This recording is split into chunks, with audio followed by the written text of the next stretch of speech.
Profits Nation, we're back here at the Gateway Conference. I'm sitting down with Thomas Healy, CEO of HYLN Group, a very cool power generation tech company. Welcome to our show. It's great to have you here today. Thanks for having us. Looking forward to sharing a little more with your audience about how we're disrupting how electricity is made. Very cool stuff, and I'm sure you've had a lot of meetings at this conference so far. We're on day 2. How are things going so far for you? It's been great. We've met with brand new investors, investors that are already in our stock, as well as analysts who are looking at, what is that new technology, that new company that they should be following. Okay, let's start at the beginning because you founded this company originally in college. Tell us a little bit about that process of being at that phase of your life as a student and then becoming an entrepreneur. What did you build and what did it become today? Yeah, so I was a student at Carnegie Mellon University in Pittsburgh and had this idea actually originally to go electrify the commercial vehicle space. And, true startup story, went through multiple rounds of funding, hired people that were friends in college to help with this. And fast forward, we took this public on the New York Stock Exchange in 2020. And I mean, that's like every founder's, entrepreneur's dream to go do this. And then we saw a massive shift happening. So we started as, big semi trucks that consume a lot of diesel fuel. Our vision was make them electric. When we were going through that process, GE Aerospace actually approached us and said, hey, we got a great way to charge those batteries on those vehicles called this KARNO technology. And would we want to work together? Well, fast forward, we ended up acquiring that whole division out of GE into HYLN. And then more recently, we actually made the decision of let's go all in into this power generation space and make that the focus of the company. Because we're seeing great traction. We got commercial applications, we've got military applications. The reality is everything needs more power. And if you just look at the AI industry alone, like the amount and magnitude of electricity this is going to use in data centers, I don't think people can wrap their heads around it. Yeah, the power needs is something we talk about all the time on the show. And I want to get into, so people can wrap their head around specific applications, because some of us think generator, they think, okay, my power goes out of my house, I got that thing in the backyard. This is way different. What kinds of things or businesses are these products powering? What we're doing is we're enabling a way where a company, a location can now make electricity for cheaper, cleaner, and more reliable than most of the grid electricity out there. So to your point, most people hear generator and they're like, oh, when the storm happens and I lose power, I'll be the one house in the neighborhood that it still has electricity. That's true, but our model is actually, well, if you have our generator, you're actually going to run it all the time. And as opposed to buying electricity from the grid, you make it yourself. And think about it, if you can make your own electricity for cheaper, why would you not do that, right? And the reason this hasn't been done before is there's never been a good technology to really enable good electricity generation on a small scale. And that's what we've really unlocked. So this is fascinating. I'm sure there's a lot of science behind it. When you say make electricity, yep, what elements is it in? Just like how is it doing that at high level? Sure. So I'll give you a little background on, if you go back 200 years ago, there were steam engines, there was this thing called a Stirling, right? And Stirlings were always thought of as like, this is the best way to make electricity. It was really tough to manufacture. Really simply, what it does is it uses heat and actually converts heat into electricity. So what we've done is we said, fast forward 200 years later, we've seen a breakthrough in manufacturing. You can now 3D print really, really complex parts that now enable us to take this 200-year-old tech and actually pull it forward and modernize it. And this thing that everyone always thought, wow, this would be an amazing way, use heat to make electricity, we are now able to do that. And so how do we get heat? Well, we really don't care where the heat comes from. It can come from reacting natural gas, propane, hydrogen, diesel, ammonia, or even things like nuclear. All nuclear does is makes heat. Yep. We can actually take that heat and use that to make electricity as well. Okay, so you mentioned nuclear, which is something I think a lot of investors are tracking. Yep. Where do you guys fit within sort of that increased nuclear demands, appetite for that? Is there a growth angle there for you guys at all? Where do you fit? Yeah, totally a growth angle there. So to get to market, and just for viewers that maybe aren't familiar with us, we've just started the deliveries out to customers, getting them, this product out there. All the initial deployments are mainly natural gas. We've got some other fuels in that mix, but our system really doesn't care what fuel you're giving it. The one box can run on these various fuels. Now with nuclear, that is a little bit different of an architecture. So the way we're seeing it is nuclear is still, it's years away, right? I Yep. mean, there's no one that tomorrow is going to be delivering this. And so what we're working on doing is looking at, okay, well, who are the people that are making those nuclear reactors? And then as opposed to using a steam turbine to convert nuclear into electricity, we're saying, hey, actually KARNO is a better solution, a more efficient solution to make electricity. So nuclear needs a solution like ours. It's just a question of, do they use a steam turbine or do they use something like our KARNO? Interesting. Okay, and then you talk about the commercialization process, the first deployments being made. Who are some of the early users, either the types of companies or the companies themselves that immediately saw the product market fit for their needs? The first is the Navy. So we've been working very closely with the Navy for years. We've actually been selected as a power plant option for their future autonomous Navy vessels. So think of like a 100+ foot long ship that is just powered off of this Oh, wow. heat powered generator. And the reason the Navy selected us was because we've got so low maintenance in our system. If there's no one on board to do an oil change in an engine, well, now you need a solution that is low maintenance. Similarly, think of like you're in a location where you don't know what fuel is going to be available. Well, you could give it diesel, you could give it gasoline, you could give it natural gas, and this one generator can take those various fuels. So Navy and military applications, we think, is going to be huge for us. We are also just doing kind of the standard commercial deployments. So think of, like, for an example, a Home Depot, one of our boxes sitting outside could power that whole facility. A Walmart, which has refrigeration systems inside, you'd need two of our boxes. That could power it. Then there's data centers. So this is where we're seeing the most demand coming from. Yep. We recently announced an LOI with one of the large data center providers for 70 megawatts of power over the years ahead. And so data centers are at this stage today where they're going to make power on site. Like if you go to Virginia, you go to Ireland, the utilities, the grid is saying, we don't have power to give you anymore. You have to bring your own electricity with you. And so that's what means they need a solution like ours or something that makes power on site. And you mentioned international. Is the focus the US first and then global, or is it all sort of happening at the same time? Definitely US first, and then quickly looking at international. We also had a fun announcement where President Trump went over to the Middle East. He met with the leaders, and they announced $600 billion of projects and opportunities. Yep. We were actually $1 billion of that $600 billion. Okay. And so we've got a great partner over in the Middle East that is already a provider of generators in that territory. And so we're working with them on how can we bring this international as well.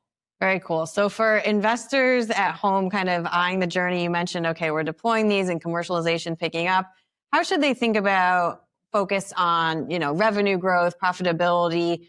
What is the state of the business right now, and how should people think about where you're at today versus where you're going to be, say, a year from now? Sure. So this year I would kind of categorize it as like get the first ones out there. So we're planning on about 10 units this year. And we also have revenue coming in from doing work for the Navy. And so we're looking at about 5 to 10 million of revenue this year. And we've already done about 2 million up to the middle of the year. And then as we go into next year, it's more, let's get this into commercial scale and launch and get more of these units out there. So we would expect, first, we haven't given revenue guidance for next year yet. Those listening in, join our earnings calls. That's something we'll keep adding more color to. But next year is really, okay, let's start deploying these, not only with military applications, but some of those other examples I mentioned as well. And then when you're going to market, is the competition in terms of what someone's moving from to standard means of getting electricity as they would today, or are there other players that you're trying to steal market share from? So we have a few different driving forces of why would someone buy this. The most straightforward one is, hey, if you can sell me electricity for cheaper, then this makes sense, right? And in most instances, we check that box. We are cheaper than their current solution. What we're doing in the beginning, though, is we're going after applications that have really unique pain points. So I mentioned the military. They need a solution that's super low maintenance. Okay, well, we have that. So that solves a unique pain point, plus they get low cost energy. Mhm. If you look at, let's go after data centers, they just don't have power available from the utility. So that's a more unique pain point than just, can I buy it for cheaper, right? They Right. can't even buy it from the grid right now. And I'm sure you guys have talked about in many other segments, like data centers are being built out like crazy, Yep. and the choking point right now is they can't get power. Same thing if you look at like we're doing work in the oil and gas sector right now. You have gas that's being produced, but it has impurities in it, and it's not like scrubbed and clean, so you can't just put it into the pipeline. Well, our system, since it's fuel agnostic, it can take impure gas and make a positive Mm. byproduct out of it. So our focus, let's go after some of those ones where, yeah, cost is the driver, but there's actually a bigger pain point back that we can address. And then as we go further forward, we'll start looking at ones that purely are just a cost play. And with the data centers, by nature of you allowing someone to be independent of a grid, does that give them more flexibility in terms of where they can build these data centers? It does, right? So right now, if you were going out buying a piece of land and you wanted to tap into the grid, you would really need to work closely with the utility provider. If you have excess capacity, and is it at the reliability level that data centers need? A lot of people don't realize this, but most data centers hold to what's called a 5 nines reliability, meaning 99.999% of the time, these data centers need to be up and running Yep. and working as expected. The grid is not that effective, right? Mm. It's not that reliable. So moving to a model where you have on-site generation, we believe can actually improve that reliability and actually help that 5 nines of reliability that they're looking for. And let's zoom out and talk a little bit about policy, because we're in an interesting point of time where you're seeing a lot of very interesting deals between companies and various parts of the government. Palantir deals. You have the government investing in companies. You all are obviously seeing tailwinds with your contracts with the Navy. Do you see this as something that the government could well continue to invest in? Could there be expanded applications outside of just the Navy into other armed services or perhaps other arms of the government itself? Absolutely. So if we just look at military as a whole, we've already we were announced pretty recently by the Air Force as this is a awardable technology, meeting now any branch of the military can now come in and acquire this technology and buy it for their applications. Then there's the other side of step outside the military, and is this something that, as a country we're pushing forward?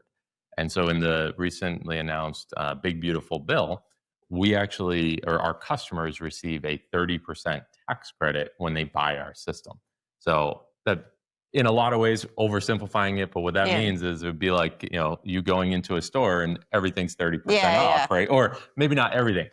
There's a rack of stuff like conventional generators that are full price, Yeah. and then this Yeah. one you get a 30% tax credit. Right. And so that's, for us, like, we can't emphasize enough how like huge of a thing this is, because it's going to make it easier for customers to adopt. It's going to give us some pricing flexibility in the early days here. So that not only applies to just buying our system, it also applies for all the build out around the generator that customers need to spend money on.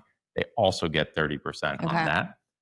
And it's in place for the next 10 years. So this is not like, oh, for Right. just 2026. No, 2026, next 10 years, customers can get this Okay. tax credit. So I would look at that as, from a nation standpoint and regulatory standpoint, they're pushing technologies like this to be adopted for energy security and energy dominance as well. Yeah. And when you say getting the military sort of stamp of approval, when you go to a commercial, does that help sort of facilitate the selling process? It's good enough for the Navy. Does that help when you're in those commercial conversations? It definitely does. And the military is also, giving us test scripts and telling us, okay, you need to run certain different parameters. Like, to give you an example, the Navy's saying, hey, yeah, we're going to run on diesel fuel, but what happens if salt water gets in that diesel tank? And so they say, okay, Hyliion, you guys need to run your system on diesel fuel that's contaminated 20% with salt water, and it still needs to work. Most technologies, Yeah. well, one, never even have to worry about Right. that, right? But most can't even do that. And so that's stuff that we've been able to prove. Yeah, we're able to take harsh environments, to take, kind of the unexpected, and the system can still work. Okay. And then you briefly mentioned security. I'm curious, with this sort of setup with energy generation versus the grid, how is the security similar or different, and how you keep some of these? I know there's a lot of conversations around cyber attacks on these systems. Are there any advantages or differences in the way you do things versus the grid? There is. So the simple model of looking at it is the grid today, you have one big power plant, and then it pushes power out to all the end destinations. So from a security standpoint, if you take out Hmm. this, now the grid is, no one has power, right? Our model is all these locations make their own electricity and actually can feed electricity back into the grid. And so it's called the distributed grid model. Right now we're centralized. We have the big power plants. Yeah. Our vision long term is that facilities like the hotel we're in right now, right?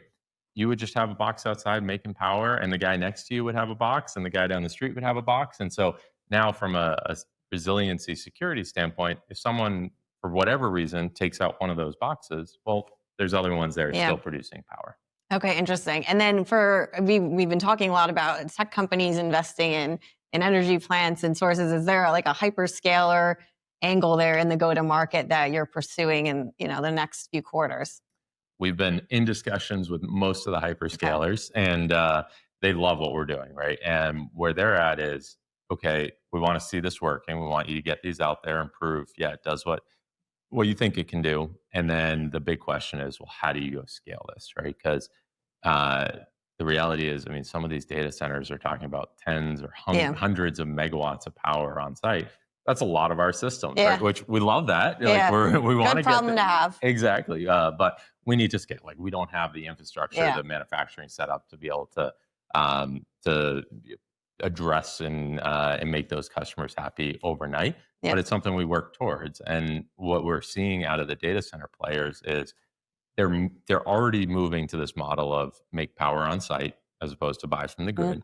And they are already looking at how can they start augmenting some of that with our KARNO technology. So to give an example, like you could take a data center, maybe 50 megawatts, and okay, for the early innings here, well, let's move 5 megawatts or 10 megawatts over to being run off of KARNOs.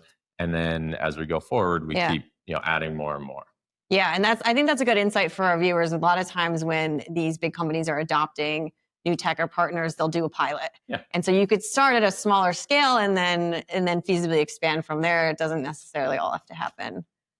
It's not so it's actually a good concept to wrap your head around. It's not like buying a big power plant. Like if you're a data center provider and you were to go to a GE Vernova, you're signing up one power plant. It's hundreds of megawatts or a gigawatt of power, and like it's kind of a light switch. It turns on overnight, and it takes many years to build out. Versus you move to this smaller model, you just keep stacking them together as you need more.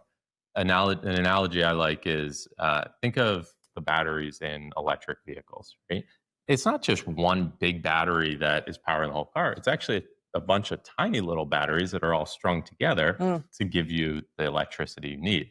That's exactly the same model we're doing, but for power gen. All right, interesting. And then to wrap things up, we're coming into September, October. I can't believe we're almost at the end of the year.